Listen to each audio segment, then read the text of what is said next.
Hi, Stuart Baker here from Bromwich Dartmouth Cricket Club. Welcome to our first YouTube video. What we're going to do today is look at how to buy the right cricket bat for your son or daughter. We're at Cicada Sports. I'm with Andy Owen. And what we're going to do is just look at what makes the correct choice of cricket bat for your son or daughter.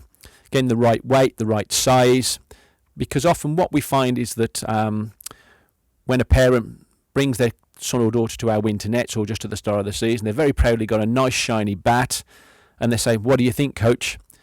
And sometimes we have to sort of say, well, actually that bat's a bit too heavy or a bit too big for their respective sizes. Obviously there's a number of things to bear in mind, one of them being obviously that the child needs to be able to play cross bat shots when they first start the game. If the bat's too big or too heavy, they're not going to be able to do that, and they're going to stop scoring runs in what should be their favourite area.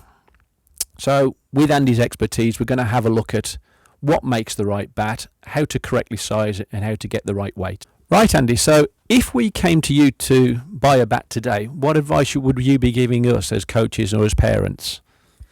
Well, the thing is not to look for a specific brand as such. The key is actually to get a bat that is the right size and weight, not too heavy, so the kids are able to pick the bat up and control it. If the bat is going to be too heavy, the junior will struggle to pick it up and play his shots, and obviously will lose confidence in the game. So it is crucial that you do choose the right size and the right weight. So essentially what you're saying is it's not all down to the brand. It's obviously very tempting to be sucked in by a major brand, isn't it?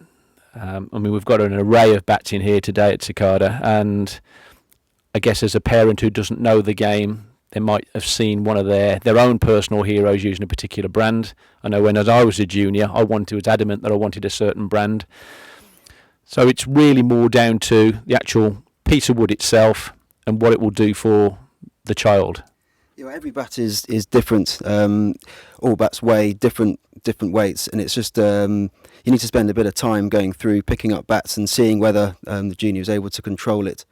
So I mean, if we could just look at this one, for instance, when you're looking at a bat, you need to look at the face of it and the grains going across, and also if you can get hold of a ball and just tap it up, you can always tell if the performance of the bat is good. That's interesting, because what we do see there is obviously that ball has sprung quite nicely off the bat, and I know from experience when I do that bat tap with some of the bats that the parents give to me to test out, that you get that dull thud, the ball doesn't ping off the bat, and you know straight away that bat isn't suitable for hardball cricket. And that's one of the considerations is, are you buying a bat for hardball cricket? Because if the child is a decent cricketer, even at under 10s and under 11s, they'll play possibly district cricket and use a hard ball. If they're just playing in the club with a tennis ball or a wind ball, then with the best one in the world, they don't need a top of the range bat, do they? No, they don't. But it is key to spend a bit of time sort of looking through bats, because the better bat you get, it's going to help you out in the long run, and it's not just the cheapest bat. If you do spend a little bit more money on it, invariably you'll get a better bat. But it is spending the time and looking for a good one. So you mentioned there the grain of the bat. How important is the grain in terms of bat selection? I wouldn't really concentrate too much on that. I mean, in the past, guys have said that 8 to 12 grains going across the bat in a reasonable straight line is good, but I would really concentrate on how it actually performs and how the ball actually taps up on it. I know some bats that look horrendous but play really well, and other bats which look good but don't perform well. So it's really how it feels to you, and it's a very individual sort of personal choice. In terms of sizing a bat, first off, obviously it is important. We've already mentioned that. So how do we know what the right size bat is, and why is that important?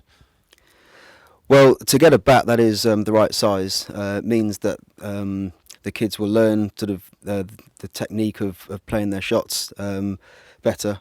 If they use a bigger bat and heavy bat that they can't control, then they'll lose their technique. Okay, so in terms of, again, coming back into the Cicada Sports premises, what is the guide then to make sure that we do get the right size bat for a little under 10?